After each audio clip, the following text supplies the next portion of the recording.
नमस्कार विद्यार्थी मित्रांनो, स्वागत आहे तुमचं सर्वांचं परत एकदा करंट अफेअर्स मराठी या आपल्या मायबोली भाषेतील एज्युकेशनल यूट्यूब चॅनलमध्ये. विद्यार्थी मित्रांनो, आज आहे 9 डिसेंबर 2021. आजच्या दिवसाचे जेवढेही चालू घडामोडीचे महत्त्वाचे टॉप प्रश्न बनत असतील ते सर्व प्रश्न आपण या व्हिडिओच्या माध्यमातून पाहणार आहोत. तरी सर्वप्रथम किंवा पहिल्यांदा जर तुम्ही या चॅनलवरील व्हिडिओ पाहत असाल तर तुम्ही या ठिकाणी चॅनलला लगेच सबस्क्राइब सुद्धा करून घेऊ शकता. ठीक आहे, चला तर मग आपण आजच्या व्हिडिओला सुरुवात करूया. त्या अगोदर कालच्या व्हिडिओमध्ये जो काही शेवटचा प्रश्न विचारला होता त्याचं उत्तर जाणून घेऊया.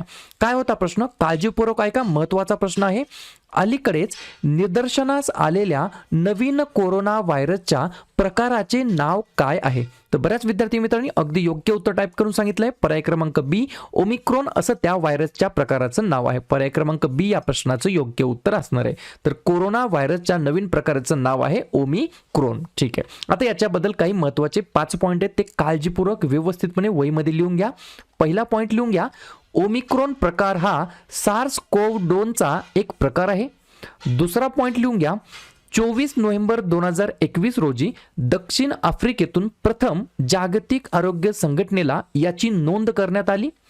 तिसरा पॉईंट लिहून घ्या, 26 नोव्हेंबर 2021 रोजी WHO ने याला चिंतेचा प्रकार म्हणून नियुक्त केलं. चौथा पॉईंट लिहून घ्या, ग्रीक वर्णमालेतील 15वे अक्षर ओमिक्रॉन या नावावरून याला नाव देण्यात आले. आणि पाचवा पॉईंट लिहून घ्या, भारतामध्ये सर्वात पहिल्यांदा हा जो काय प्रकार आहे ओमिक्रॉन, हा प्रकार कर्नाटक राज्यामध्ये पहिल्यांदा सापडला गेला किंवा आढळला गेला. ही गोष्ट मला लक्षात ठेवायची आहे. क्लिअर? या डेट्स, या 2 डेट्स, WHO आणि कर्नाटक राज्य, या 4 गोष्टी तुम्हाला लक्षात ठेवायच्या आहेत. क्लिअर? आता पाहूया विद्यार्थी मित्रांनो, प्रश्न क्रमांक पहिला. टोटल संपूर्ण व्हिडिओमध्ये 12 प्रश्न असतील. सुरुवातीपासून शेवटपर्यंत व्हिडिओ मन लावून पहा. एक एक प्रश्न महत्त्वाचा आहे. तुम्ही कुठल्याही एक्झामची तयारी करा. प्रश्न क्रमांक पहिला काय म्हणतो? सौदी अरेबिया ग्रँड प्रिक्स उद्घाटन आवृत्ती जिंकलेल्या F1 रेसरचे किंवा त्या खेळाडूचे नाव काय आहे? प्रश्न क्रमांक पहिल्याचं योग्य उत्तर आहे पर्याय क्रमांक डी, ब्रिटिश रेसिंग ड्रायव्हर ज्यांचं नाव आहे लुईस हॅमिल्टन. ठीक आहे, तर यांनी या ठिकाणी विद्यार्थी मित्रांनो सौदी अरेबिया ग्रँड प्रिक्स उद्घाटन आवृत्ती जिंकलेली आहे. आणि या ठिकाणी कुठे आयोजित करण्यात आली होती ही ग्रँड प्रिक्स? तर जेद्दाह, जे की सौदी अरेबिया या ठिकाणी स्थित आहे. क्लिअर? आता या ठिकाणी जे काय 2021 मधील F1 रेसेस आहेत त्याच्यामधील जे काही महत्त्वाचे प्लेयर आहेत आणि त्यांनी कोणकोणते ग्रँड प्रिक्स जिंकलेले आहेत त्याच्यावरती आपण नजर टाकूया. काळजीपूर्वक ऐका. प्रथम प्लेयरचं नाव लिहून घ्या, मॅक्स वर्स्टापेन. रेडबुल आणि नेदरलँड या देशाचे ते आहेत आणि त्यांनी कोणकोणते ग्रँड प्रिक्स जिंकलेले आहेत? Emilia Romagna, Monaco, French, Styrian, Austrian, Dutch, Belgian, United States आणि मेक्सिकन. आणि दुसरा एक महत्त्वाचा प्लेयर आहे लेविस हॅमिल्टन, मर्सिडीजचे ड्रायव्हर आहेत आणि UK या देशाचे ते आहेत. त्यांनी कोणकोणते ग्रँड प्रिक्स जिंकलेले आहेत? बहरीन, ब्रिटिश, पोर्तुगीज, स्पॅनिश, रशियन, ब्राझिलियन अशा प्रकारचे वेगवेगळे ग्रँड प्रिक्स त्यांनी जिंकलेले आहेत. गोष्टी समजल्या? प्रश्न समजलं? जे काय माझी सांगण्याची पद्धत आहे, शिकवण्याची पद्धत आहे, ही जर तुम्हाला आवडत असेल तर अवश्य व्हिडिओला लाईक आणि चॅनलला सबस्क्राईब सुद्धा करून घेऊ शकता. 2 नंबरचा प्रश्न काय म्हणतो? वेदनारहित मृत्यूसाठी इच्छामरण यंत्र कोणत्या देशाने मंजूर केलेले आहे? मंजूर करणे म्हणजे काय? अप्रूव्ह करणे किंवा अप्रुव्हल देणे.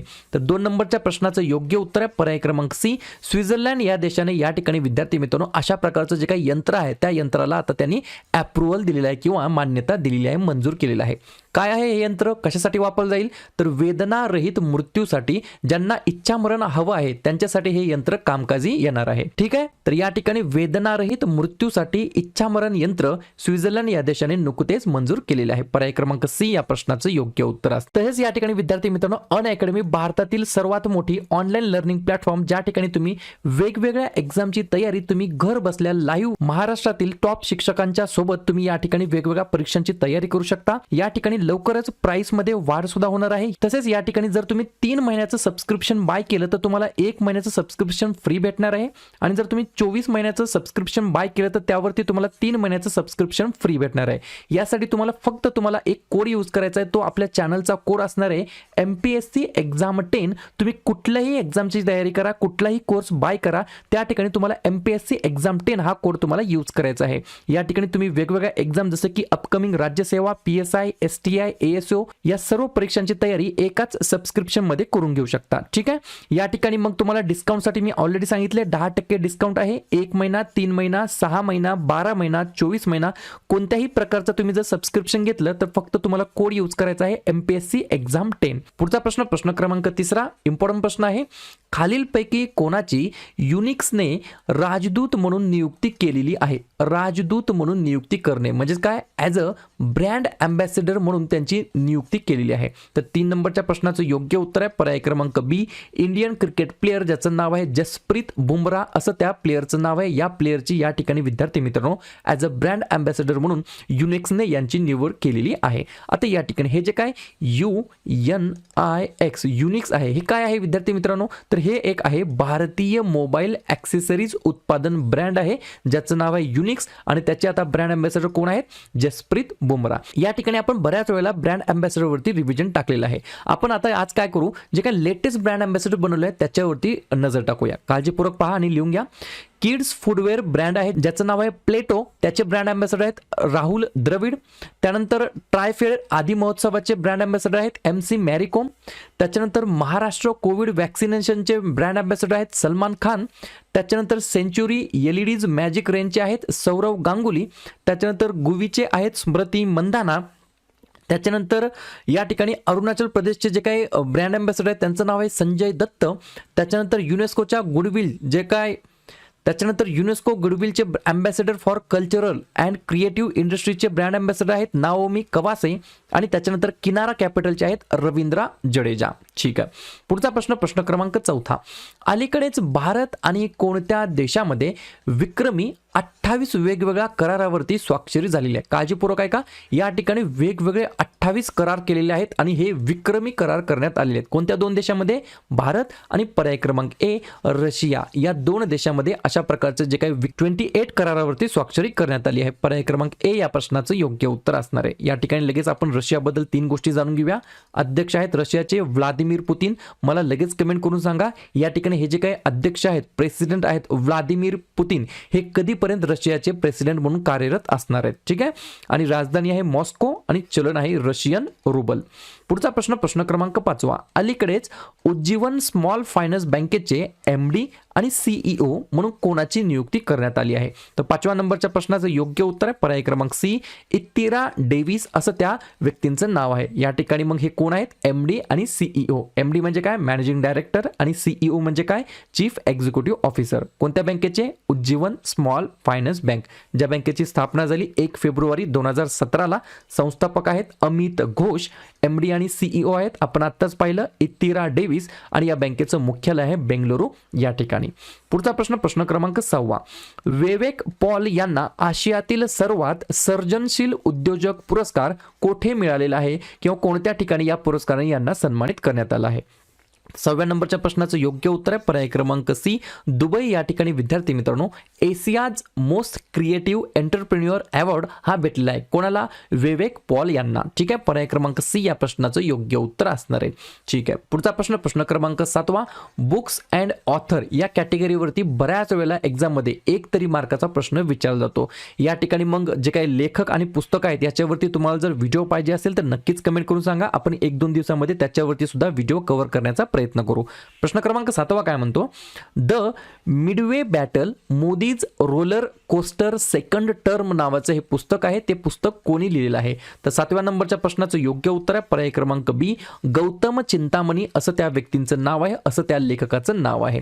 या ठिकाणी पुस्तकाचं नाव काय? मी परत एकदा वाचतो. The Midway battle Modi's roller coaster second term असं या पुस्तकाचं नाव आहे. अगदी इम्पॉर्टंट प्रश्न आहे, लेटेस्ट प्रश्न आहे, त्याच्यामुळे हा प्रश्न विचारला जाण्याची शक्यता आहे. पर्याय क्रमांक B या प्रश्नाचं योग्य उत्तर असणार आहे.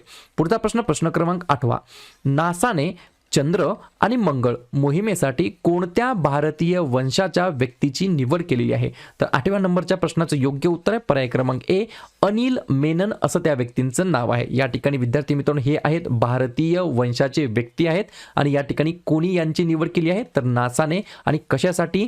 चंद्र आणि मंगळ मोहिमेसाठी यांची निवड करण्यात आली आहे. आणि कोणत्या ऑर्गनायझेशनने केली आहे? नासाने. तर लगेच आपण नासाबद्दल 4 गोष्टी जाणून घेऊया. सर्वप्रथम नासाचा फुल फॉर्म काय? National aeronautics and space administration, ज्याची स्थापना झाली 1 ऑक्टोबर 1985ला. संस्थापक आहेत ड्वाइट डी आइन्सहावर आणि कार्यवाहक प्रशासक आहेत स्टीव्ह जे. आणि या ठिकाणी नासाचं मुख्यालय आहे वॉशिंग्टन DC, जे की युनायटेड स्टेट्स ऑफ अमेरिकामध्ये स्थित आहे. ठीक आहे. पुढचा प्रश्न क्रमांक 9. अलीकडेच गोरखपूरमध्ये नवीन एम्सचे उद्घाटन कोणाच्या हस्ते करण्यात आलेलं आहे? या ठिकाणी सर्वप्रथम बऱ्याच वेळेला तुम्हाला असं विचारलं जातं की एम्सचा फुल फॉर्म काय? तर एम्सचा सर्वात प्रथम फुल फॉर्म लिहून घ्या. All India institute of medical science. कुठे आहे हे? गोरखपूरमधील उद्घाटन करण्यात आलं आहे. मराठीमध्ये म्हणता येईल अखिल भारतीय आयुर्विज्ञान संस्था. तर या ठिकाणी 9व्या प्रश्नाचं योग्य उत्तर आहे पर्याय क्रमांक डी, नरेंद्र मोदी. कोण आहेत विद्यार्थी मित्रांनो? आपल्या प्यारा भारताचे हे पंतप्रधान आहेत. आणि त्यांनी कशाचं उद्घाटन केलं आहे? एम्स गोरखपूरचं त्यांनी नुकतंच इनॉग्रेशन केलेलं आहे, उद्घाटन केलेलं आहे. मग या ठिकाणी गोरखपूर कुठे येतं? उत्तर प्रदेश राज्यामध्ये. तर उत्तर प्रदेशबद्दल 4 गोष्टी जाणून घेऊया. उत्तर प्रदेश राज्याची स्थापना झाली 24 जानेवारी 1950ला. मुख्यमंत्री आहेत आदित्यनाथ योगी, राज्यपाल आहेत आनंदीबेन पटेल आणि राजधानी आहे लखनौ. 2 महत्त्वाचे राष्ट्रीय उद्यान आहेत दुधवा आणि पिलीभीत आणि एकच महत्त्वाचं धरण आहे अरिहंत. पुढचा प्रश्न क्रमांक 10. ITF वर्ल्ड टूर चॅम्पियनशिपमध्ये महिला एकेरीचे विजेतेपद नुकतेच कोणी जिंकलेले आहे? तर 10व्या नंबरच्या प्रश्नाचं योग्य उत्तर आहे पर्याय क्रमांक सी, प्रांजला एडलपल्ली असं त्या खेळाडूचं नाव आहे. तर या ठिकाणी कोणत्या चॅम्पियनशिपमध्ये? ITF वर्ल्ड टूर चॅम्पियनशिपमध्ये महिला एकेरीचे विजेतेपद या ठिकाणी प्रांजला एडलपल्ली या महिला खेळाडूने जिंकलेला आहे. पर्याय क्रमांक सी या प्रश्नाचं योग्य उत्तर असणार आहे. पुढचा प्रश्न क्रमांक 11. परराष्ट्र सचिव म्हणजेच काय? Foreign secretary of India. त्यांचं नाव काय आहे? हर्षवर्धन श्रृंगला. ठीक आहे. इम्पॉर्टंट व्यक्ती आहेत, स्टार मार्क करून ठेवू शकता. या ठिकाणी मग फॉरेन सेक्रेटरी हर्षवर्धन श्रृंगला कोणत्या देशाच्या 2 दिवसीय दौऱ्यावरती गेलेले आहेत? तर 11व्या नंबरच्या प्रश्नाचं योग्य उत्तर आहे पर्याय क्रमांक बी, बांगलादेश देशाच्या 2 दिवसाच्या दौऱ्यावरती गेलेले आहेत. कोण? आपल्या भारताचे परराष्ट्र सचिव. त्यांचं नाव काय आहे? हर्षवर्धन श्रृंगला. ठीक आहे. तर या ठिकाणी पर्याय क्रमांक बी, बांगलादेश हे या प्रश्नाचं योग्य उत्तर असणार आहे. शेवटी जाता जाता बांगलादेशबद्दल 3 गोष्टी जाणून घेऊया. पंतप्रधान आहेत शेख हसीना, राजधानी आहे ढाका आणि चलन वापरलं जातं बांगलादेशमध्ये बांगलादेशी टाका. अशा प्रकारे आजचा शेवटचा प्रश्न क्रमांक 12. डिजिटल ओव्हरड्राफ्ट सुविधेसाठी कोणत्या बँकेने फ्लिपकार्ट सोबत भागीदारी केलेली आहे? बऱ्याच वेळेला सांगतो भागीदारी करणे म्हणजेच काय? पार्टनरशिप करणे. तर 12व्या नंबरच्या प्रश्नाचं योग्य उत्तर आहे पर्याय क्रमांक ए, ICICI बँकेने या ठिकाणी विद्यार्थी मित्रांनो फ्लिपकार्ट सोबत भागीदारी केलेली आहे. कशासाठी? डिजिटल ओव्हरड्राफ्ट सुविधेसाठी या ठिकाणी ICICI बँकेने फ्लिपकार्ट सोबत भागीदारी केली आहे. तर अशा प्रकारे विद्यार्थी मित्रांनो हे होते आजचे 12 प्रश्न. उपक्रम कंटेंट हा जो काही प्रयत्न आम्ही सुरू केला आहे मराठी भाषेमध्ये मराठी विद्यार्थ्यांसाठी हा कसा वाटला अवश्य कमेंट करून सांगा. आणि या ठिकाणी तुमच्यासाठीचा आजचा खास प्रश्न महत्त्वाचा प्रश्न आहे, स्टार मार्क करून ठेवू शकता. या ठिकाणी प्रश्न काय आहे लिहून घ्या. राष्ट्रीय सशस्त्र सेना ध्वज दिवस दरवर्षी कधी साजरा केला जातो? 5 डिसेंबर, 6 डिसेंबर, 7 डिसेंबर की 8 डिसेंबर? तर ज्या पण विद्यार्थ्यांना या प्रश्नाचं योग्य उत्तर येत असेल त्या प्रश्नाचं उत्तर तुम्ही कमेंट बॉक्समध्ये बिंदासपणे टाईप करून सांगा. या प्रश्नाचं उत्तर चुकू द्या, बरोबर येऊ द्या, काहीच हरकत नाही, परंतु ट्राय करणं, प्रयत्न करणं हे सर्वात जास्त महत्त्वाचं आहे. आणि दुसऱ्या दिवशी येऊन आपण दिलेल्या प्रश्नांची उत्तर हे बरोबर येतात की चुकतात हे दुसऱ्या दिवशी येऊन चेक करणं, तपासणं हे सुद्धा तितकंच जास्त महत्त्वाचं सुद्धा आहे. तर विद्यार्थी मित्रांनो टेलिग्राम चॅनलला नक्की जॉईन व्हा, जेणेकरून तुम्हाला दररोजच्या क्लासेसच्या लिंक आणि दररोजच्या क्लासेसच्या महत्त्वाच्या PDF तुम्हाला लगेच भेटून जाईल. या ठिकाणी टेलिग्राम चॅनलची लिंक डिस्क्रिप्शन बॉक्समध्ये दिलेली आहे, त्याला क्लिक करा आणि टेलिग्राम चॅनलला तुम्ही नक्की जॉईन व्हा. ठीक आहे. या ठिकाणी विद्यार्थी मित्रांनो शेवटी एवढंच बोलेल की व्हिडिओ जर आवडला तर व्हिडिओला एक फक्त लाईक करा. तुमचे जे पण मित्रमैत्रिणी असतील त्यांच्यापर्यंत हा व्हिडिओ शेअर करा. आणि जर तुम्हाला काही मला सांगायचं असेल, सुचवायचं असेल तर बिंदासपणे तुम्ही कमेंट करून मला सांगू शकता. आणि या ठिकाणी चॅनलला अजूनही सबस्क्राईब नसेल केलं तर चॅनलला तुम्ही लगेच सबस्क्राईब करून घ्या, जेणेकरून जेवढेही अभ्यासाचे व्हिडिओ असतील त्या सर्व अभ्यासाच्या व्हिडिओचं नोटिफिकेशन तुम्हाला सर्वात अगोदर भेटून जाईल. ठीक आहे. आता भेटूया उद्या सकाळच्या 7 वाजताच्या भागामध्ये. तोपर्यंत धन्यवाद.